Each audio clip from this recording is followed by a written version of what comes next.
Here helping you to master your technology, and welcome to my S8 versus S10 comparison. Now, I'm not going to do a speed test quite yet because I'm waiting on the One UI, or else I don't think it's really fair, as the One UI seems a little snappier, a little smoother here for the Galaxy S10. But I want to talk about my experience with both of these and if I really think that going from an S8 right now to the S10 is a worthy upgrade. Okay, so the first thing I want to talk about is design. And I actually like the way the S8 looks in the hand, or feels in the hand, a little bit better than that of the S10, to be honest with you. And that's because this one's a little more square and asymmetrical, whereas the Galaxy S8 is just curvy beauty. So I just really do like the way the S8 looks from the front. Now, I do like how the screen goes all the way to the top of the S10, but still this is like a little squarish compared to the more curvy S8. So to me, the S8 still looks a little bit better from the front, even though it doesn't have a bezel that goes all the way to the top. Now, if this had a bezel that went all the way to the top with the same curve and the same narrow feel on the S8, this would be like the perfect smartphone right here. But they went ahead and made it a little more square here, which is kind of more similar feeling to like a Note device. Now on the rear, I didn't really like the fingerprint sensor placement of the S8 as well. So this area, I do think the S10 looks better on the back of the device here. In terms of weight, 155 grams for the S8, so pretty light phone. The Galaxy S10, 157 grams. So if you had an S8, you come to an S10, the weight is about the same. So you're not gonna feel any difference really in the weight. And the way they feel in the hand is about the same as well. They have like aluminum sides, glass back and front. The feel in hand, build quality is almost identical. They feel like not different really at all, besides the fact you get a little more square here, a little more curvy here on the S8. Both do support IP68 dust and water resistance, making them super durable when it comes to the everyday elements of life as well. So it's more just an aesthetic thing, like kind of how it looks. Like, do you like the look of the S10? Because the build quality and things like that, they're about the same on both. Okay, so when it comes to the displays on these two, you have a Super AMOLED on the left and you have a Dynamic AMOLED on the right. Now the Super AMOLED display is really colorful and vibrant, as is the Dynamic AMOLED display. So to general consumers just looking at these in public are not really going to be able to see the difference at all. People who are into tech and they pay attention to color accuracy, stuff like that, technically the superior display is the Galaxy S10. But Samsung's been doing displays so good for so long that this is not a huge upgrade. So coming from the S8 to the display on the Galaxy S10 is not a huge upgrade in quality, maybe technically speaking, but what you're actually looking at, I don't think you're gonna notice too much of a difference. Now, what you will notice where it's a big upgrade is how far those bezels do go down. So they're a lot thinner here for the Galaxy S10, and that's very noticeable. So if you wanted more of a closer and all-screen design, the Galaxy S10 has felt like a nice upgrade. But screen quality, while it is more natural and better than the S8, again, general everyday using it, you're not even going to pay attention to these things. They both look fantastic. So let's talk about software. Has it been a huge upgrade in terms of software? And well, because the S8, mine is not on Android 9 Pie yet. It's on lock model, gets it last. We barely just got it on the Note 9, so it's going to be a few more days, maybe a few more weeks before I get it here on the S8. But coming over here to the One UI on the Galaxy S10 is super smooth. It's a cleaner looking software, and I just like it better overall than the older Android Oreo. So I can't wait to get it for the Galaxy S8. But coming over to this phone, like, are you upgrading in terms of software? No, not really. Both phones have a ton of good software here. They both have one-handed modes. They both have features everywhere. Got the wireless power sharing here for the Galaxy S10, which is a new nice upgrade. That's something you don't get for the S8. So I can place this here and just start charging the device right there, like so. You can see it's charging.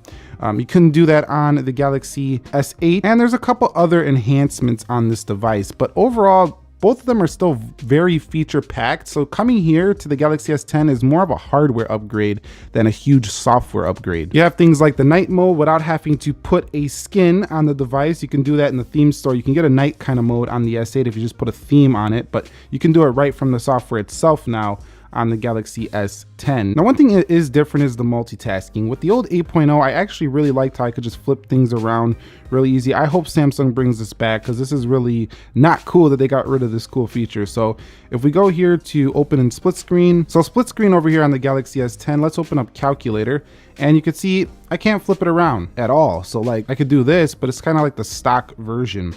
Now they both do have pop view, but again, The way pop view works on here is a little bit different on the S10 than it was on the S8. So on the S8, you just grab the app and pop it. Now, to me, that's very intuitive. Over here, you got to click the settings, then you got to go over here and do the pop view. Now, one thing that is different on the software over here is that you can make this transparent. So that's a nice new touch. You couldn't do that for the S8. So that's a new thing as well. So multitasking is a little bit different. I think a mashup of the way it worked on the S8 and the new S10 would be perfect, but Samsung needs to bring an update to bring some of those nice features we had on the S8 back. Overall, the software is really loaded with the features. We could be here all day talking about everything it does, but we're not gonna waste no more time. If you're upgrading from the S8 to the S10 and you loved your Samsung software, you're gonna love it here for this new device. Now, one of the new enhancements is that you do get a bigger base storage. So the base storage for the Galaxy S8 wasn't bad at 64, but now you go up to 128 gigabytes at the base storage for both of these devices. So for the S10, it's a better value in terms of, you know, how much storage you're gonna get out of the gate. But at the same time, I believe the S8 was a little cheaper than the S10 at the starting price point. So you're paying more, but you are getting more storage, which is a nice thing here for the Galaxy S10. The way you do unlock these phones are a little bit different. I'm gonna go to security. Let's go over here to lock screen and security. You had the iris scanner for the Galaxy S8, and I really like that. That actually gets axed here for the Galaxy S10. And now you just have this unsecure face unlock, but you do have the in-display fingerprint sensor, which is a much better location than the fingerprint sensor on the rear of the Galaxy S8. Now, the Galaxy S8 didn't have the most fast fingerprint sensor either, so you know, having it in the display is much more convenient for the S10. So that's a nice upgrade, but you do lose your iris scanner. So if you liked face unlocking, the S8 is actually more secure to unlock with your face than the Galaxy S10. Talking about battery life here, the Galaxy S10 actually has a 3400 milliamp hour battery versus the 3000 in the Galaxy S8. And if you remember correctly, when the S8 came out, it was around that time where Samsung had that issue with the, you know, Note 7 explosion thing. So they were trying to get things back on track, and they weren't putting huge batteries in their phones. So the S8 did suffer from this because it didn't have the best battery life I've ever seen. Was it able to get through a day with medium use? Absolutely. Were you able to push it heavily and get through the day? No, not really, not with the S8. So over here on the S10, I'm able to push it a little bit further. I'm getting about an hour and a half to 2 hours better battery life than that of the S8.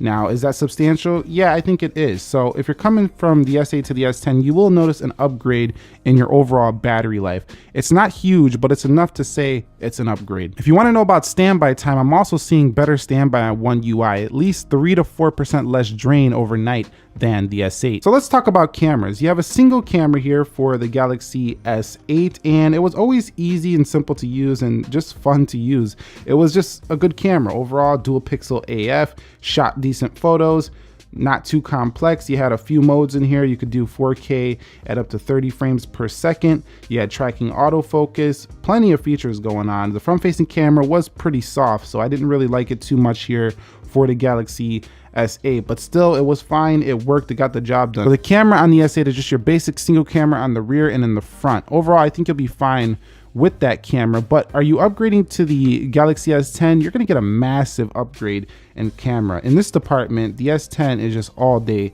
better than this phone. It has variable aperture, better low light performance, wide angle shooting on this camera. You can telephoto zoom, so it's like a plus model, but on the standard model. You have full screen modes. You had that on the S8 as well. Different software, live focusing abilities, 4K 60 frames. I mean, you name it. This thing has got it all. You can do portrait mode photos and everything. So this one, just really, it's over the top when it comes to the camera department, and I've really been enjoying it. The front-facing camera is also a better 10 megapixel 4K shooter. If you go from the S8 to the Galaxy S10, the biggest upgrade that you will notice is, after the hardware, like how it looks, is the camera. Yes, there's no comparison. I mean, doing a camera comparison between these would just show a massive defeat for the Galaxy S10 over the S8, and that's mostly because of its variety of cameras, and also that it's like 2 generations newer. So yes, if you're gonna upgrade from the S8 to the S10 for camera, definitely do it. You'll be very happy with that upgrade. So audio performance is another area where the S8 gets demolished by the S10. So you do have a single speaker here, headphone jack, and happily Samsung has not axed the headphone jack here for you. So if you had an S8, you come to your S10, you're still keeping your headphone jack speaker in about the same place, but there's one integrated up here at the top, and it also has Dolby Atmos on here, which you can change the way you listen to music as well.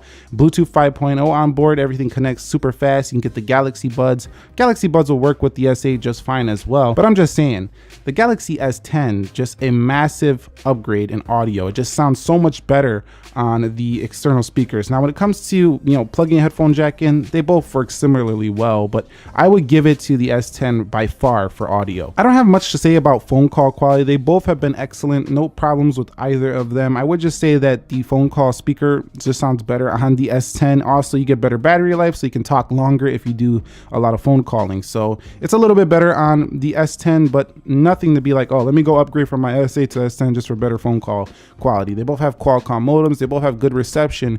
They're just fine in this regard. So at the end of the day, is the Galaxy S8 something you should upgrade to the Galaxy S10? And I think it's time if you are in need of a new phone. If you're not, I think you'll be fine with the S8 for at least another year.